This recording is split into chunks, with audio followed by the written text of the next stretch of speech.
Hello and welcome to Dialogue. I'm Yang Rui in Beijing. China is one of Africa's biggest trading partners and one of the largest investors in Africa, as well as a major aid provider. As China becomes more involved, many on the outside are eyeing the world's second largest economy as a challenge to the old order in this vast continent. How does Sudan perceive China's rise and the opportunity it brings? And what can Sudan and China contribute for a better Africa? To talk about these issues today, I'm honored to be joined by Ibrahim Gando, Sudanese Foreign Minister. But before we get started, let's look at this background report. Pledging to further promote the strategic partnership, Sudanese Foreign Minister Ibrahim Ahmed Gandor is paying his first visit to China since taking office. As a former presidential assistant, Gandor was sworn in as the Foreign Minister of Sudan on June 7, 2015. With his rich experience in public health and academia, he has also worked as a consultant with the World Health Organization. And since he does not come from a military, security or religious background, Gandor has been a pragmatist in communicating with major political powers to develop the war-torn country. Sudan, the third largest country in Africa, has long been beset by conflicts. The civil war between the north and the south is reported to have cost the lives of 1.5 million people. In Darfur, in western Sudan, a continuing conflict has driven 2 million people from their homes. It has also strained relations between Sudan and Chad to the west and is feared by many to be escalating into a regional war. This October, Sudan's National Dialogue Conference approved a final document aiming to end the country's crises. Welcome to Dialogue, Your Excellency. Thank you very much, Yang. Sudan and China have enjoyed very good and friendly relations, but what do you think are the foundation for a sound development of this bilateral relationship, and what will be the momentum to fuel the future of such a friendly tie? Thank you very much. And in fact, Chinese-Sudanese goes back long in the history.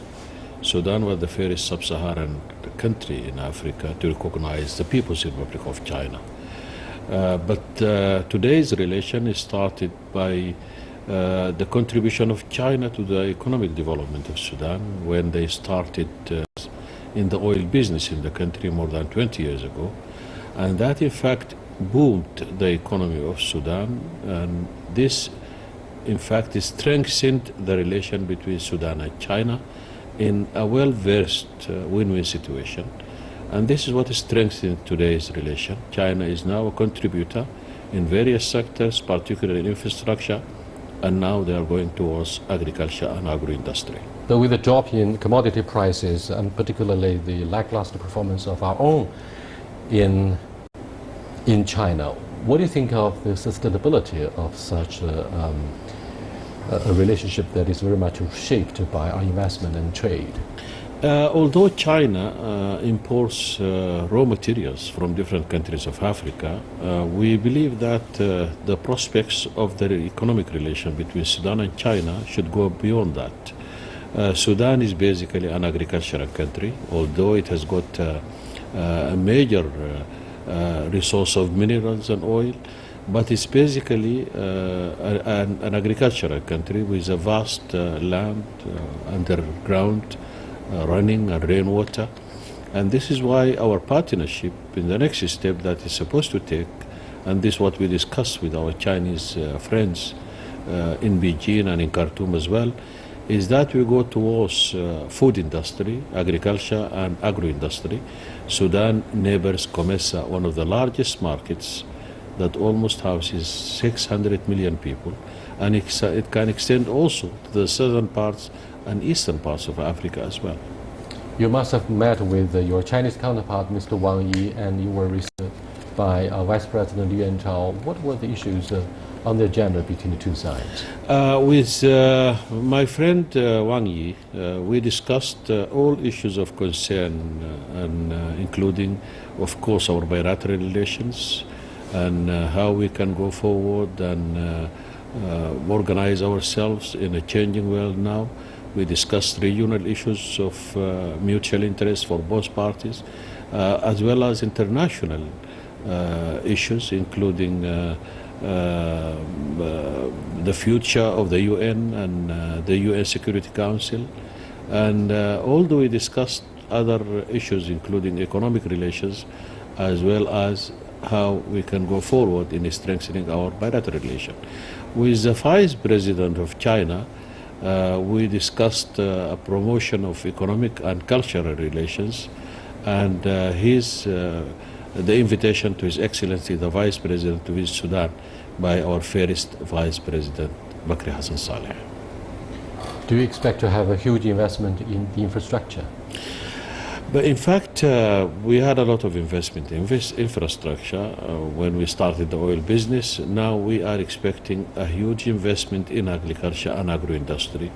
With the basic infrastructure available in Sudan now, I think we need to do little in order to promote our infrastructure. China is the main partner in that.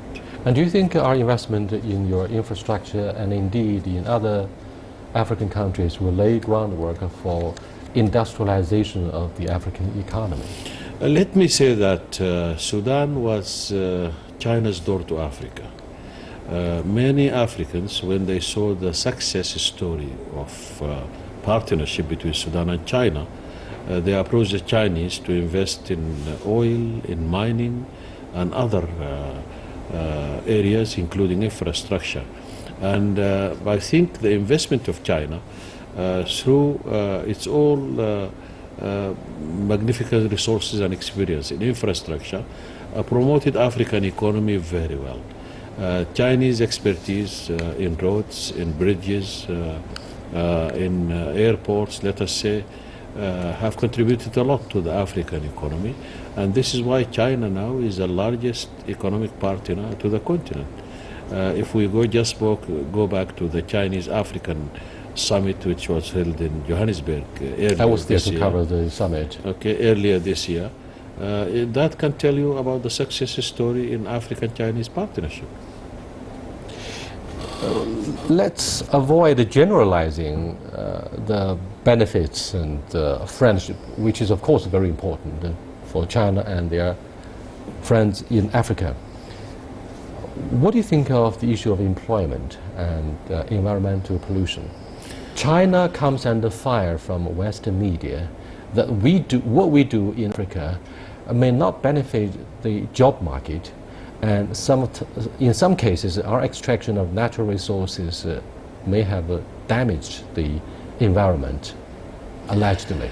Let me go back to those who are criticizing how they build their own countries. They build their own countries by using African resources, including raw materials, which were taken during the colonial period for free. China now is a partner in a win-win situation. And talking about employment, I can give you the story of Sudanese relationship. The Chinese, as a partnership, they trade Sudanese in all areas, including oil. And in fact, now our oil experts are in charge of the oil industry in Sudan, and they are working in other African countries as experts. They were trained by the Chinese. The partnership includes training of locals, whether in China or at the local workplace, and then this is handed over to the nationals. And I think this is what is happening in many countries. It's a temporary use of experts and labor force, but they are not substituting nationals for Chinese workers. Thank you for clarifying one of the interesting questions for those who are hungry for what China is doing in a country like Sudan. You know, what creates the major difference between IMF, a major arm of the United Nations, and Chinese investment in a developing country is that along with the World Bank, the International Monetary Fund would demand political changes, if not regime change in the developed country, so that their investment can be protected. China says we don't attach string to investment. We have no political preconditions. But then China is criticized for not assuming the proper responsibility as a major power. You know what I mean. So Yeah, very clear. I'd like you to tell our audience whether it is important for China to step in politically and to have even military interventionism in the Middle East. Let me first embark on what you said about the difference between Bretton Woods institutions, World Bank, IMF, and Chinese investors, including Exim Bank and others, including the new development banks and BRICS. The difference is conditionalities. While the first usually put preconditions, including the way you use the resources, how you use them, who will use them, who will invest, who will do the work, and then political conditionalities, including devaluation of the local currency, including political change, talk about even political freedoms in the country. China is working on the basis of a win-win situation. This is an economic partnership. You shouldn't interfere in other people's business. And any investor will only invest in a stable political environment. Nobody will invest in chaos or in a dictatorship or whatever, because they need to get back their money, whether in commodities or in cash. And this is what China is doing. And I think those who are criticizing China, now they are recognizing that they were left behind, and they are trying to do the same. But an ugly civil strife broke out in 1955, and it lasted for decades, and millions were killed. The official statistics put the death toll at 2 million. Some would say it's far more than 2 million. To what degree do you think your process of getting independent and to reconstruct the economy in Sudan has been seriously derailed by the civil strife, and particularly by the separation of Southern Sudan 5 years ago? In fact, as you said rightly, the civil war in Sudan started just 3 months before the independence of Sudan on the 1st of January 1956. And when the present government came in 1989, the first thing to do is holding a very large conference, a very inclusive conference on peace. And the decision was that we need to negotiate with those rebel groups or that rebel movement in order to achieve peace. And the decision was to either have one country living in peace or two countries living in peace. And this is why the negotiation continued from 96 up to 2005, when the Comprehensive Peace Agreement, CPA, was signed in Nairobi, brokered by IGAD, supported by the international community, including the UN, the African Union, the Arab League, and other partners, including the EU, the US, including China and Russia, and all regional international organizations. That comprehensive peace agreement included a referendum for the people of the South, whether to choose to remain within a united Sudan or choose an independent state. And this is how on the 7th of July 2011, South Sudan was created and separation took place. Right now we are neighbors, we are not fighting each other, but unfortunately the fight started in the south, as we anticipated when our brothers and sisters chose independence. But we gave an example on how we can live in peace, and again, separation is not an interest of You know, China our has always government. been supportive of national reconciliation and reconstruction in either developing country or a country such as Syria, which is a war-torn country due to the intervention from major powers. But we have established our business stakes there. You have a lot of oil stakes, and most of them are located in southern Sudan. You have the railway, you have the means of transportation. So we have to deal with the two sides across the aisle.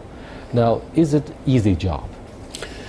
Let me finish the answer of the last question. Separation will never be a solution. Countries should remain united.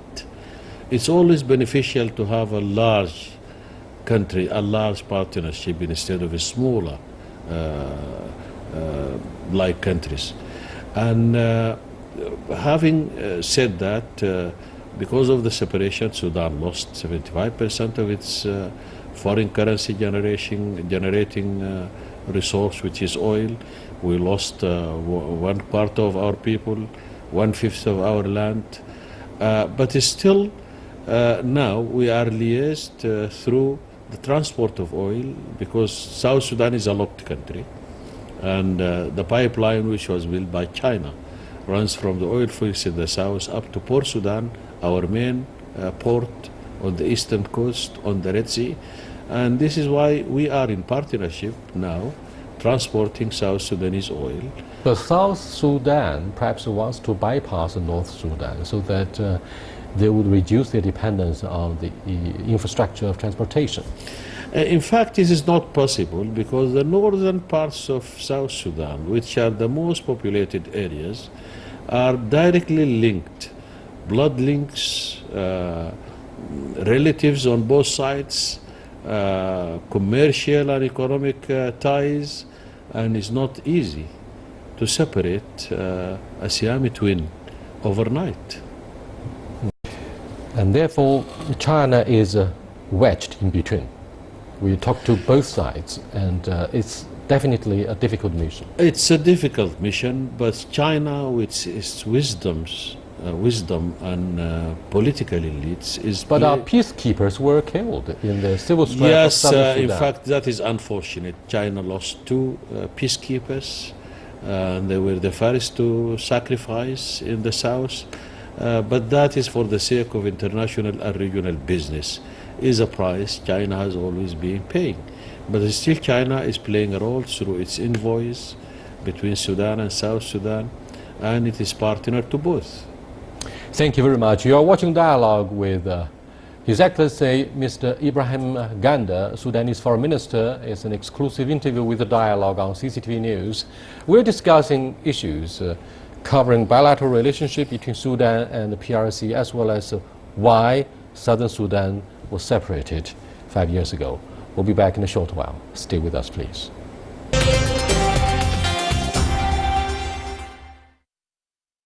Welcome back. Now, after casualties were inflicted upon the peacekeeping troops from China, which is the only country that has contributed the most or the biggest number of peacekeepers among the P5 and so, what do you think of the future for, in terms of security for the Chinese personnel, as well as the business presence in South Sudan? Will you, along with the African League, work together to guarantee the safety of the Chinese personnel? In fact, in IGAD and in the African Union Summit in Rwanda, this issue was discussed, and this is why it has been agreed upon that a regional force will be deployed in order to work towards the security of the capital Juba, and leaving peacekeepers in order to support the civilian population which is affected. Right now, the negotiations were on how the force is going to be, in fact, contributed by countries of the region, and what are the responsibilities of that force, and how it's going to support the government of South Sudan in order to ensure peace and order. Then the peacekeepers, international peacekeepers, including the Chinese, will play their role in the safety of civilians, supporting affected people, what the peacekeepers are right now doing. But the business of security will be entrusted to that regional force. Clearly, on the one hand, the peacekeeping forces from China, the PLA armed forces, are authorized to only protect the peace without being involved in the local regional conflicts between different factions and tribes. On the other hand, the Chinese will have to protect their own business stakes in Southern Sudan, given the escalation of tensions in your neighboring country of Sudan, Southern Sudan. What do you think of the professionalism, the spirit of such, by the blue helmet troops that come from China? In fact, they were so professional. But let me go back to how China can protect its own business in the south. China is mainly involved in the oil fields. Those oil fields are on our borders with Sudan, and this is why, in fact, in cooperation between China and Sudan, Sudan supported the transport of Chinese citizens and experts in the oil field when the rebellions and almost approaching the oil fields. So in that, there is close cooperation between Sudan and China in order to help protecting Chinese experts and oil fields. This is why none of them has been affected by the fight, although it was so close to where they were. Your Excellency, do you think the Christian majority in southern Sudan may have aligned themselves with major Western powers to fight the Muslim majority in your country? Do you think this is basically a clash between citizens and different cultures? How do you look at the allegation and of campaign pledges by Donald Trump, the Republican candidate, that he would reject the Muslims and he would do whatever he can to fight terrorism that he says comes from political Islamism? Let me first separate between the two parts of your question. The one pertaining to the war in Sudan before the Comprehensive Peace Agreement was not a war between Muslims and Christians. In fact, according to the British Encyclopedia, the percentage of Muslims in South Sudan are more than the Christians, 18% versus 17%, while others and pagans and they have other religions as well, or let us call them African religions. And so the fight was not between Arabs and Africans, it was not between Christians and Muslims. It was a rebellion for what they called political rights, and this is why at that time you will find the Southern Sudanese Christians within the Sudanese army and Muslims within the rebellion group and vice versa. What Trump is saying is part of the Islamophobia that has spread, unfortunately, in parts of Europe as well as in America. And this is because of it has been used in a very, let us say, immoral way in the media sometimes.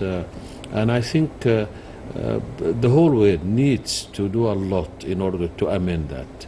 Extremist groups are now using that Islamophobia in order to launch their bloody attacks on others, while this is very far from Islam. Extremism and fundamentalism doesn't have a religion. It's built in the minds of some, let us say, insane people. What can you tell us about the reform of the United Nations? In fact, let us first say that today's UN Security Council was established following the Second World War.